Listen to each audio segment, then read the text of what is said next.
New Thought Media Network.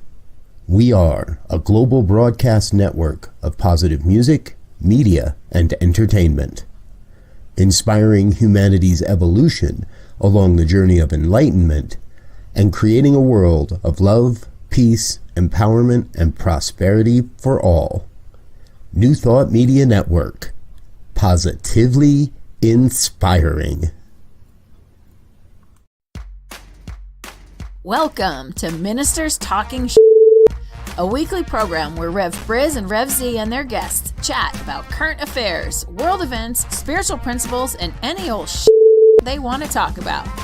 Based on the New Thought philosophy and ancient wisdoms, Ministers Talking shares a visionary perspective of the evolving spiral called spiritual living. Join us each week as we explore the emerging paradigm of life on planet Earth and beyond.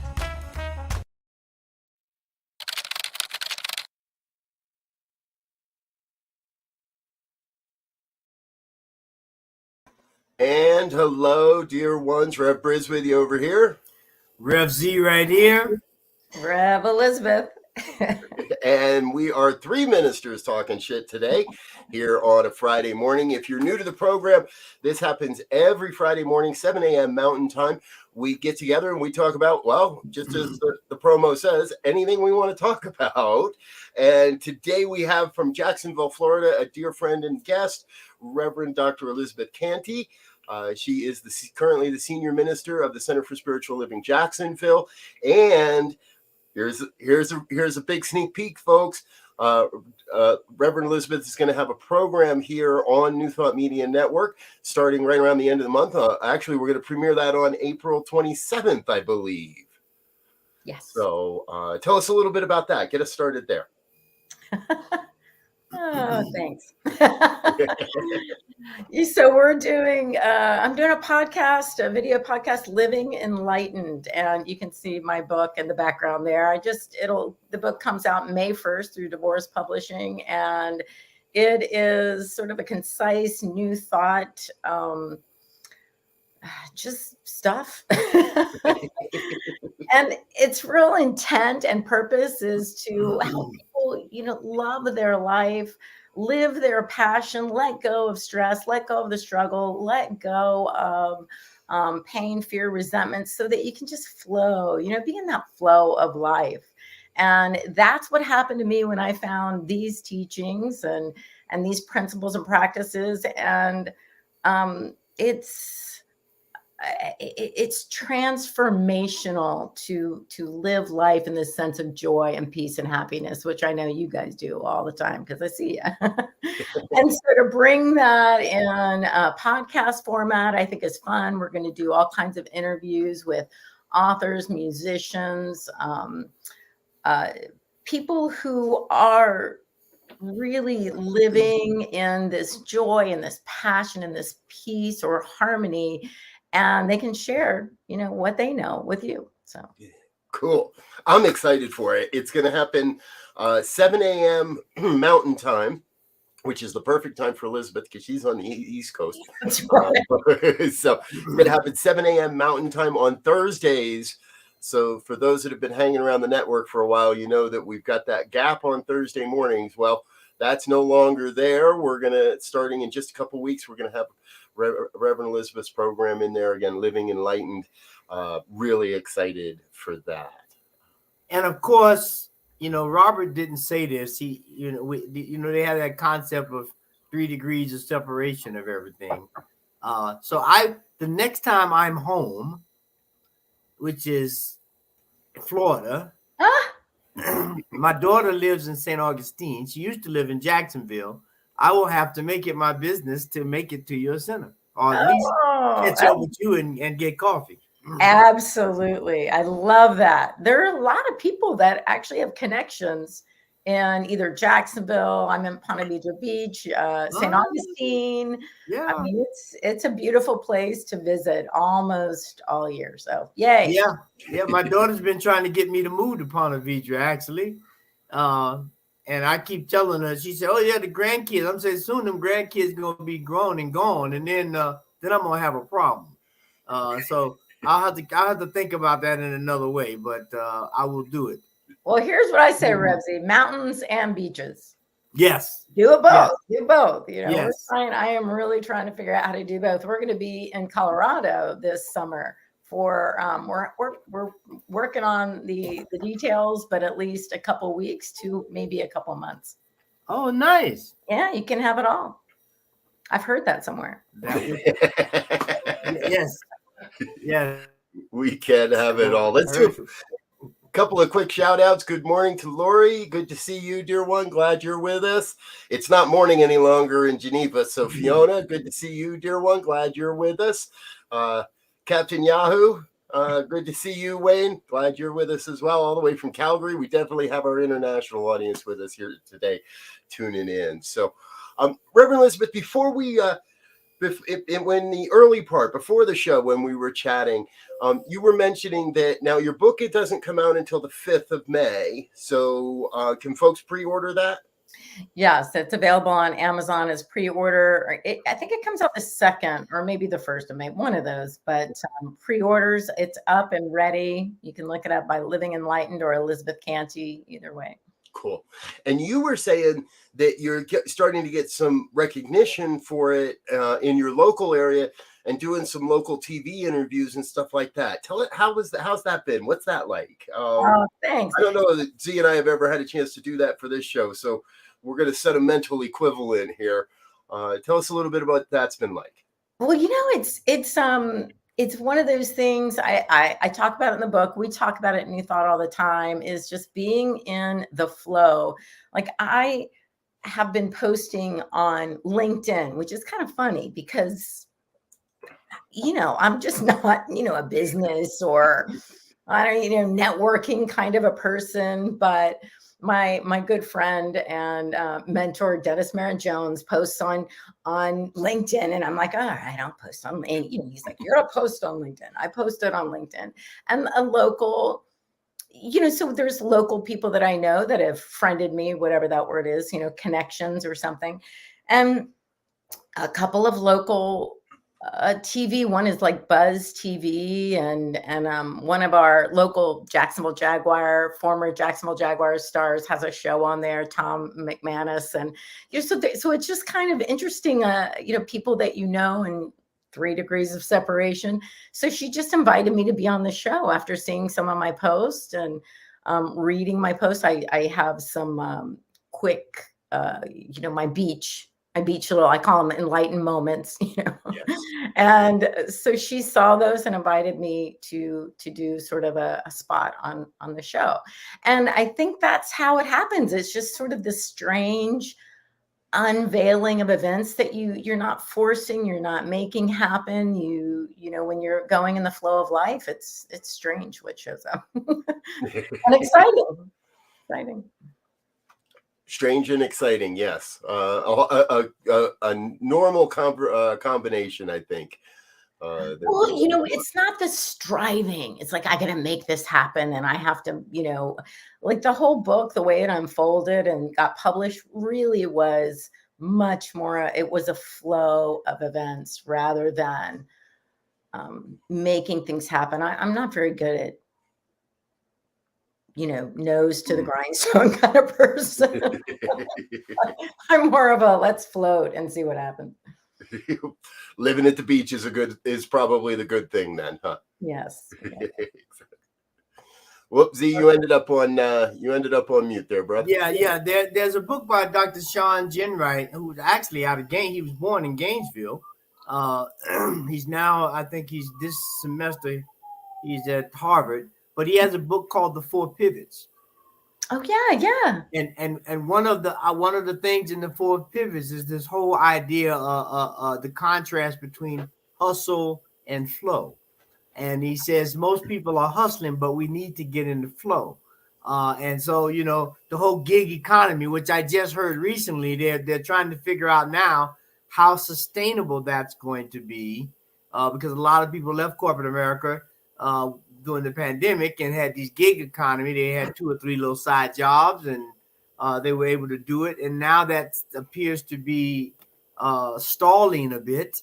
But that same idea that you were just saying is how do you get in the flow and not feel like you have to hustle, because hustle is really what it says. Hustle. You got to go all the time, as opposed to relax and let the river take you. All right. I just got to say, Z, now it's my turn. Z keeps saying I put work on his desk, but you just put more work on my desk, because this has been sitting in the stack. I haven't opened it yet. It's been sitting on the stack. It might have been the last time you mentioned it that I went and ordered it. So do some shopping today, folks. Go pick up Reverend Elizabeth's book and pick up the 4 Pivots while you're there at the same time. Yeah. Yeah, great book. And as we talk about this whole thing of the gig economy, I heard on the news, as we look at some of the events that's happening this week, the whole idea of people going back to work. So the federal government has stated that more people, I think, starting in May, will have to come back to work. A lot of companies, and so now we're going to hit another level of trying to either hustle or flow, in terms of how we get people to embrace going back into an office and not being at home. And on top of that, there was a statistic that just came out, said that, I think it was last year, the productivity of people working remotely was, I forget the percentage, but some great percentage better than if they were home at the office.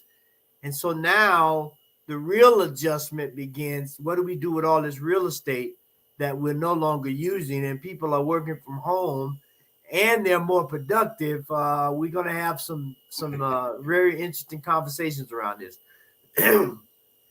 Well, I think that, we started talking about this earlier.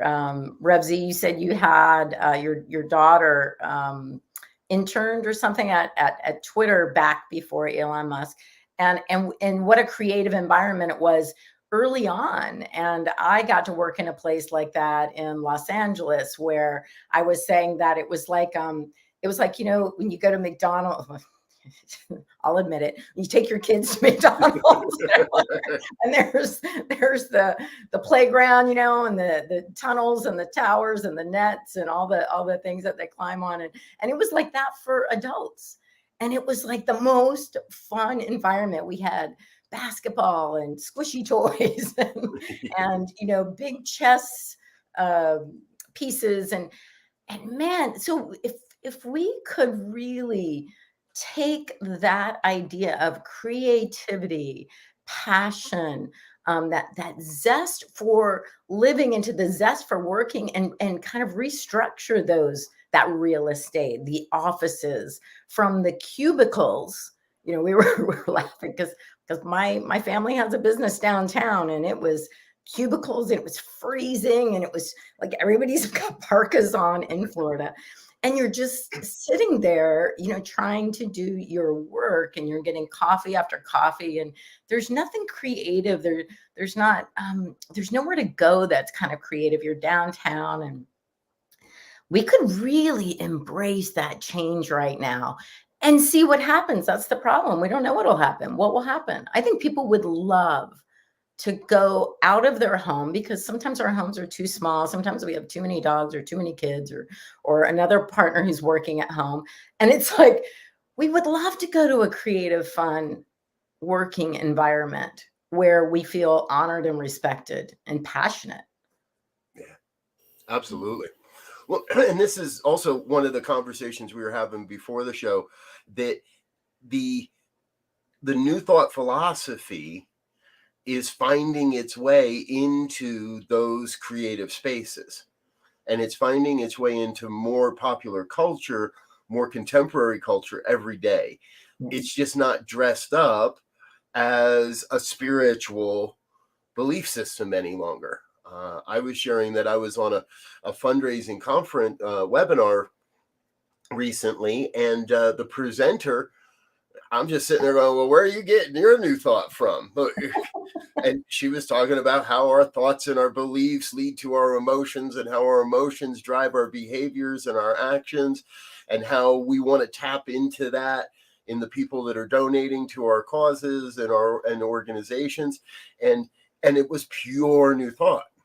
but we don't have to go to a church to get it anymore. We don't have to go to the office to do our work.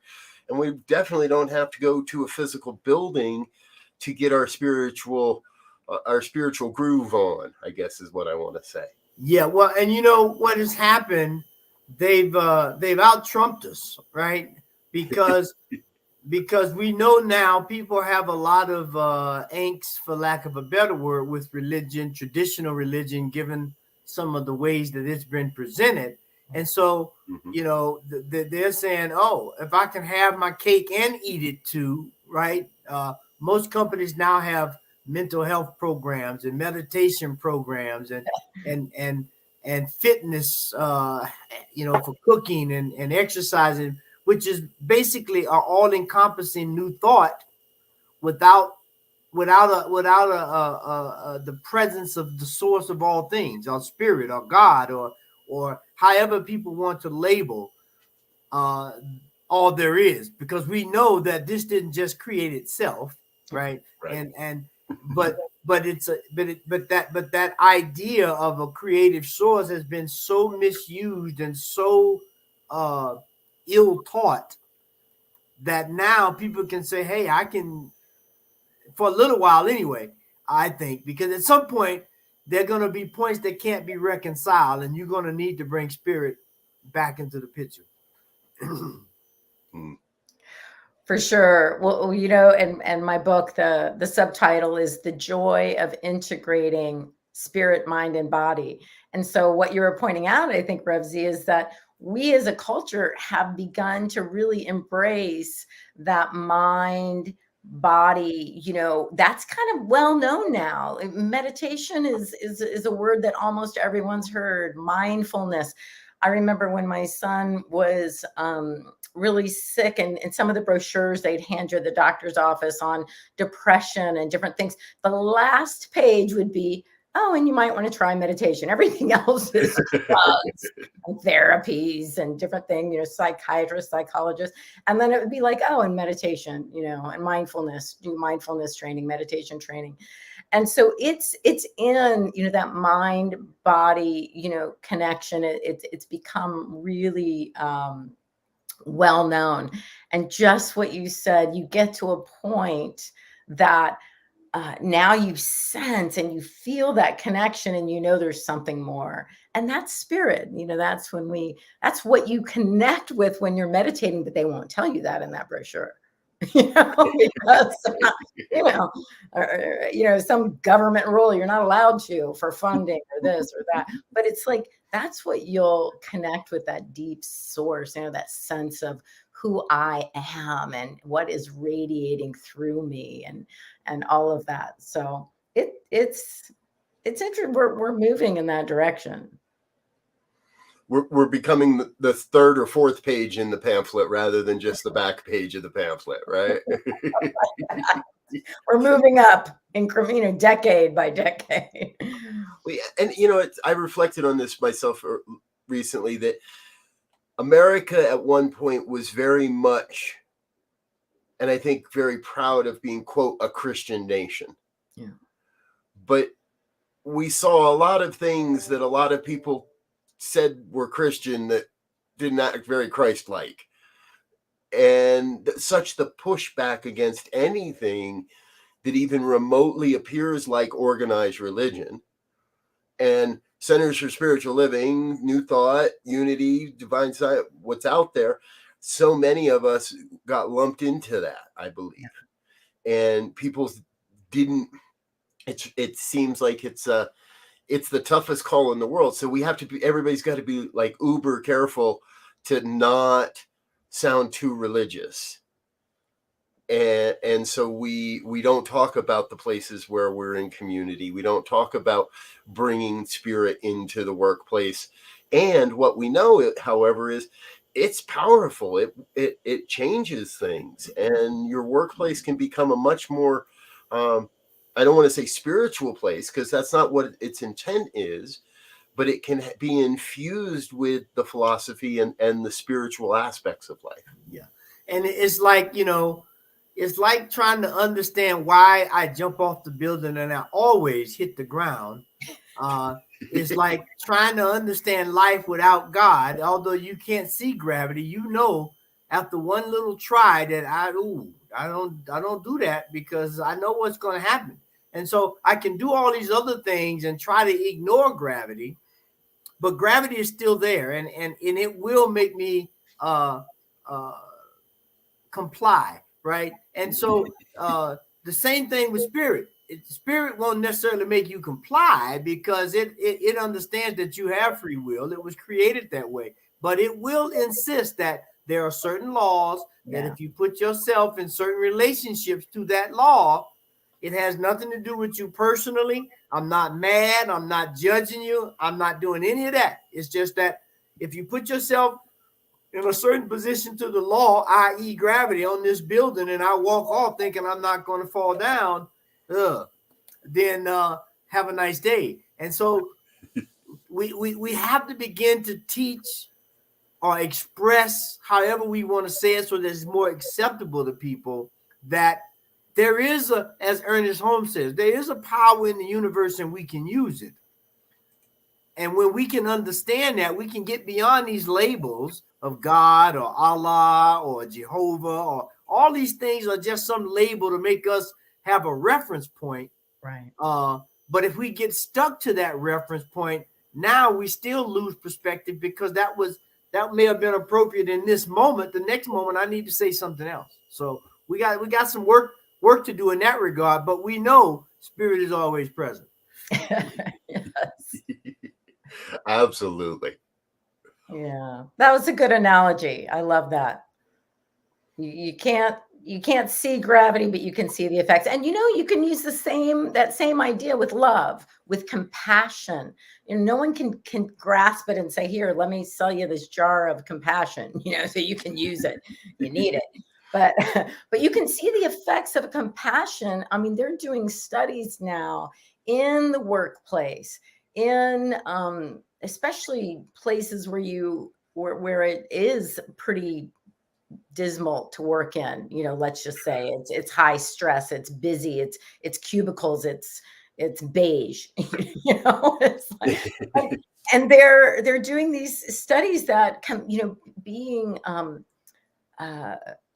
more compassionate, more kind, more, and I'll use the word loving as not, obviously we're not talking about any kind of relationship or love. We're talking about this sense of the highest compassion for people, recognizing that we all have stuff going on at home with our kids, with our parents, with our body, with our health, with our partner, whatever it is that everybody's got stuff going on. So why don't we just come together in what we have to do right now, work or whatever that thing is, and support each other, have that supportive environment. And you can't see loving support, but when you're accomplishing it, you see the results in what we were saying, productivity. You see the results in people saying, I'm happier at work. You see the results in that there's less turnover in the work environment. I mean, these are proven things where you're not hiring and training and your HR department is like ridiculous. It's like people like where they are. I mean, I remember, I guess it was my parents, generation where people stayed in their jobs for 40, 50 years. Mm-hmm. Now, I don't know what that statistic is today, but I know a long time ago, it was like 4 years. It's probably like 2 months now. I don't know. Well, and for me, it's the difference between infused and overlay. And when I was in the cubicles, when I was in those corporate settings, and whether it was a sales job or something different, they would just overlay, oh, here's a mindfulness thing if you want to go to it, but it's at lunch, so you got to give up your lunch to go to the mindfulness class, or here's this overlay. We just tried to slap stuff over what was happening to say, well, it's on you if you want to have a more joyous life, be more compassionate, learn about these things a little bit in the workplace, where now I haven't been in a cubicle in a long time. But hopeful, and I trust that it's becoming more infused. Yeah. Like you're saying, that people are just, I trust, are becoming more compassionate simply by having the opportunity, having an intention behind that in the workplace, rather than a forced HR program. And here's your weekly compassion lesson. Z, I can see you want to jump in here. And the thing is that they talk about team and all that, but the physical environment is set up for separation in those cubicles. Mm-hmm. So to get to actually, and a lot of people have tried to create this open space, but they still have the cubicles.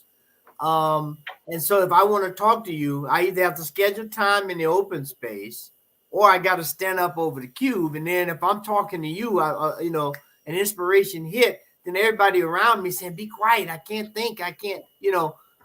And so they create this juxtaposition to itself in terms of how do we foster team, but allow people to have their quiet time or separation if you need it. So I kind of feel that the space needs to be different. It needs to be one big open space. And then when you want to go get some quiet time, there are some cubicles over here. You can go one person, two person, and narrow it down. But really, we want the creative flow to flow. We don't want to stop it at the cubicle. Yeah. And that's what's happening, I think, in a lot of places. The phone booth is making a comeback. I've seen this. It's now a piece of, and I've seen it online, it's a piece of almost mandatory office equipment, our phone booths, so that when you're in the open space and you get a phone call, you go to this phone booth. So, and got a little seat, you close the door, it's all glass, everybody can see that you're in there talking, so nobody interrupts you. But it's kind of crazy, and that, for me, it seems really crazy. The phone booth is making a comeback. And the other thing that's interesting that is I think it's not inherently new thought, but it's definitely emphasizing new thought a lot. That's now becoming huge is self-care. This whole idea now of mental health and self-care and all of that is exploding in the workplace, partly because people are having a lot of challenges mentally and social space wise, and they're trying to get the counselors or prayer practitioners, if you will. Although prayer practitioner is not a counselor, but they provide an outlet for people to express themselves and deal with pressing issues. But the value of that is going up. At the exact same time, the practitioners, at least in counseling, are going down. So there's a shortage of counselors. People are waiting 3-6 months. They just had a story on this on, I don't know, one of the networks. And it's like people can't deal with the self-care because we have so compartmentalized, like the little cubicles, our lives, as you were saying earlier, Elizabeth, the integration. Yeah. Has to take place in every aspect of our life, physically, mentally, emotionally, and spiritually. Then we will be kicking on all cylinders. And boy, do we need that right now. Yeah. Exactly. Hey, Linda Plasters is joining in and sharing that corporations in the past tried to incorporate emotional stuff through tools like Myers-Briggs personality testing. Yes, been down that road a number of times as well, emergenetics and other things. And it was a way to incorporate people's awareness of different personality styles. And that's what all that work did, really good stuff, but it required everybody to know all of everything, because I had to know not only my own personality style, but I had to immediately be able to interpret what your letters meant and what your colors meant, so that when I walked into your office, I would know how to. So I think we lose some of that. And in some of the younger generations, we need to, in the old days, you didn't show emotion at work. You didn't talk about mental health at work. Yeah. And now everybody knows what the word triggered means. And everybody is more than happy to say, you're triggering me with that behavior right now, or that language. I think that we're on a pendulum. Sometimes we go a little too far one way. Sometimes we got to find that happy medium between self-care and a comprehensive awareness of how I can care for you when you need it, when you're asking for it. And like you said, the one thing real quick is that they had all these tools, Myers-Briggs and the Enneagram and Mergenetics, but they weren't integrated. They were bolt-ons. They were trying to yes. You slap it on your door so people know coming in the door, but yeah, it didn't flow through all aspects of the organization. Yeah, I think there are some tools coming out now. Again, the it's DBT therapy, dialectical. Please don't quote me on this, but dialectical behavior therapy, I think it's called, and it's actually the woman who created it, created it as a therapist because like bipolar and like certain personality disorders and things, therapists didn't like treating and did not have a high success rate for treating certain things.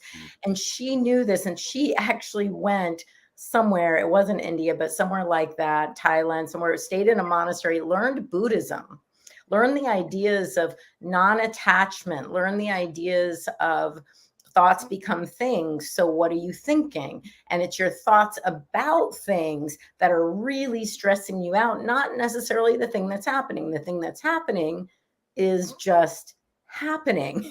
Your reaction to it is pissing you off or bringing you down or doing these things. So so in this DBT, she teaches how to really communicate.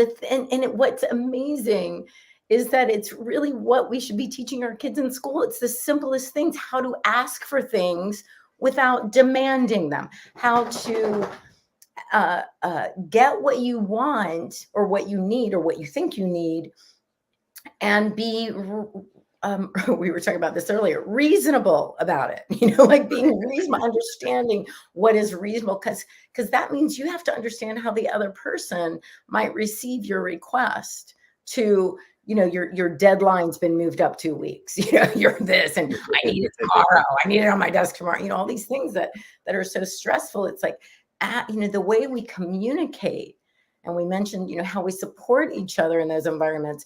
It means so much, because most of us, almost all of us, I'm going to say, unless you have some severe disassociative things going on, we are naturally compassionate. We're naturally caring. We naturally sense something in the other person that is like us, whether we're at work or, all these situations. And so those things, I think, are coming, and we know the nonviolent communication, which they've changed. I'm so happy to isn't nonviolent, it's compassionate communication now. It really describes what it is, not what it isn't. And it's powerful. And when we start bringing that to our kids, then our kids get to bring that into their young adult lives, into their work environment, into their leadership environments as they become, owners and founders of corporations and businesses and things like that. So start young. and given what's in the news today about a 21-year-old taking sensitive, secret military documents and placing them in a chat room on a gaming device, speaks to the idea that we have to push this information down as soon as possible and get people to again, as you said, Elizabeth, to integrate these things into their lives, not to have these little compartments that you think you can move around in and it won't be detected. And when we can do that, everything will be better. It's true. True.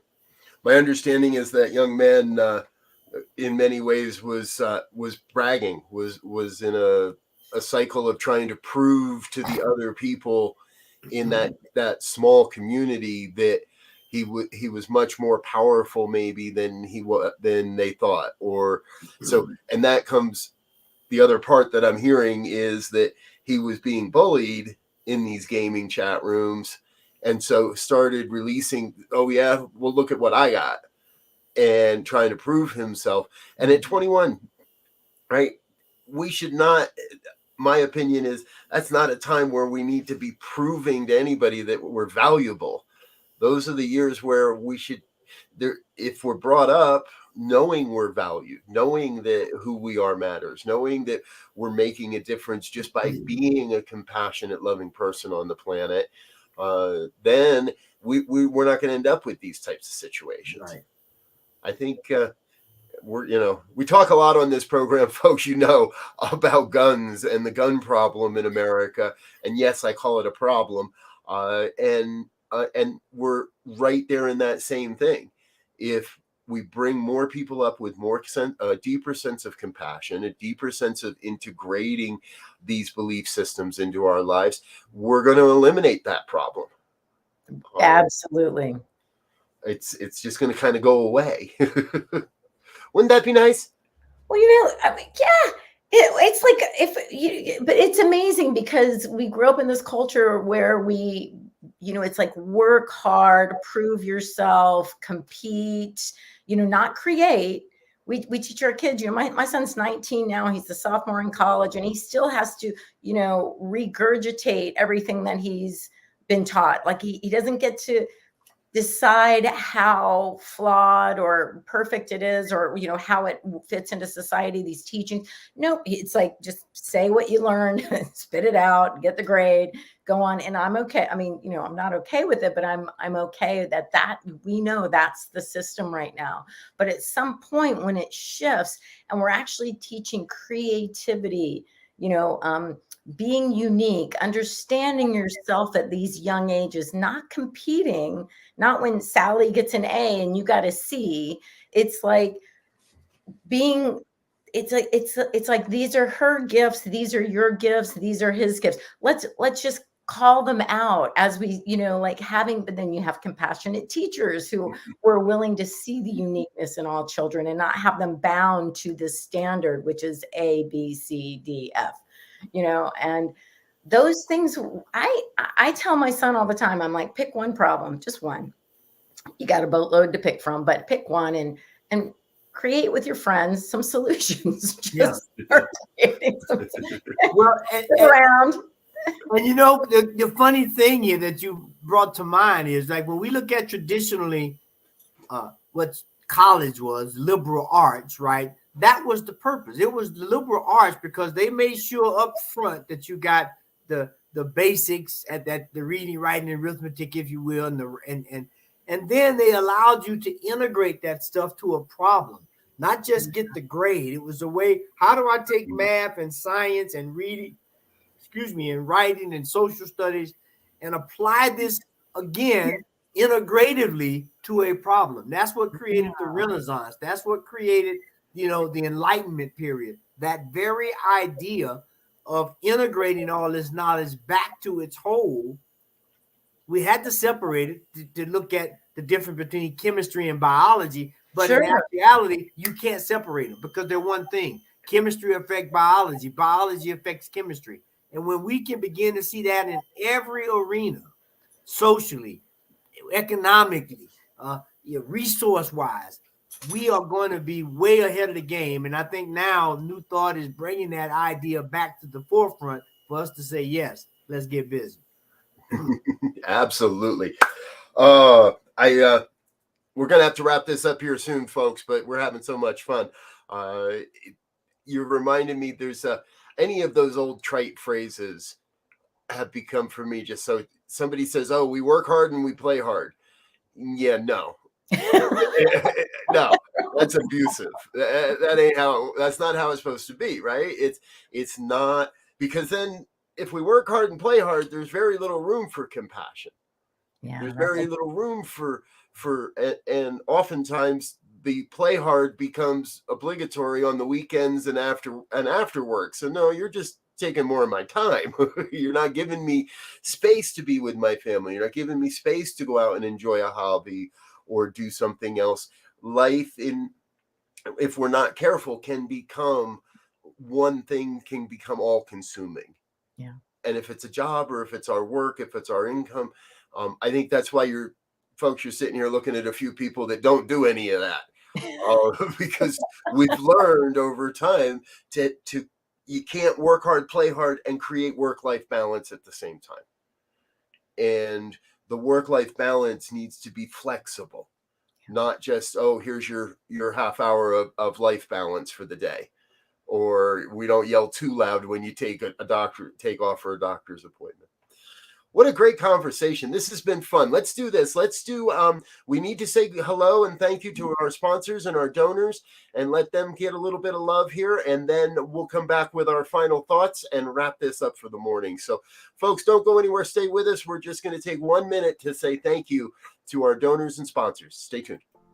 Please help us say thank you to our organizational sponsors and donors, including the Hefferland Foundation, Affiliated New Thought Network, International New Thought Alliance, Science of Mind Archives and Library Foundation, Center for Spiritual Living Denver, Center for Spiritual Living Midtown Atlanta, New Thought Philadelphia, Planned Happiness Institute, Summit Center for Spiritual Living, Center for Spiritual Living on the Lake, Unity Spiritual Center Kitchener, Om Center for Spiritual Living, Center for Spiritual Living North Jersey, Unity of Savannah, Center for Spiritual Living Seattle, and all of our individual donors and sponsors.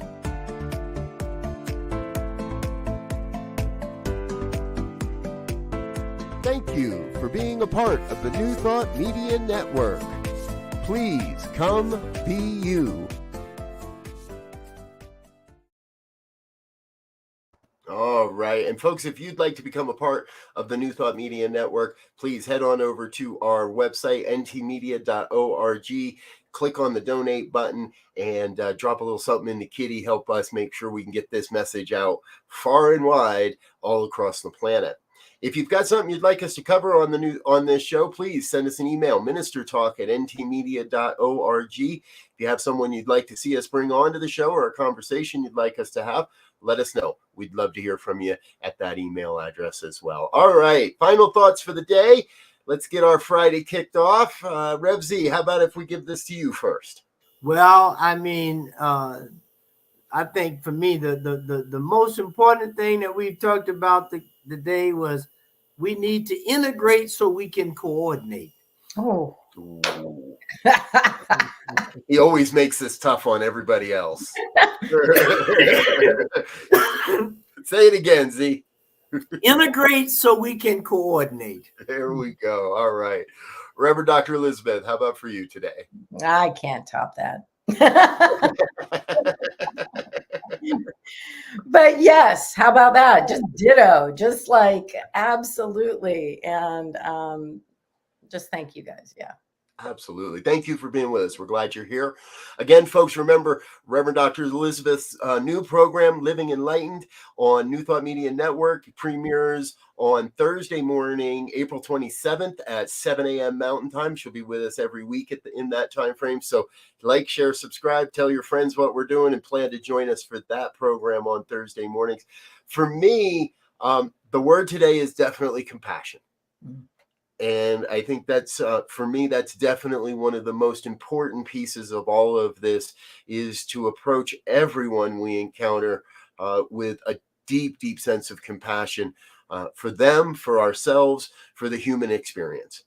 And so we invite you this weekend to go out there and start that. If you're not already, go start being compassionate. Yeah, not as an overlay, as an infused. Exactly. No more overlays, lots of infusion. I like that too. Cool. All right, we've got a full day of programming here, folks. Coming up next in just a couple minutes, Be Your Own Hero with Sekou Writes. Our morning prayers are at 8:15. 8:30 is the morning sip with Rev Melissa. 9 o'clock, Spanish language programming with Emma Moreno. She does a great Spanish program there. At 10 o'clock, it's Practicing Infinite Possibilities with Lindsay Leinbach. The Joy Show is at 1 p.m. with Reverend Barbara Schreiner Trudell. I'll be back at 5 with the good news, and Reverend Michael will be here with the fireside chat at 6 p.m. Mountain Time. All that leads up to our 8:15 evening prayers as well. So thank you for being with us. We love you, wish you all the best, and until next time, wish you peace and richest blessings. Bye now.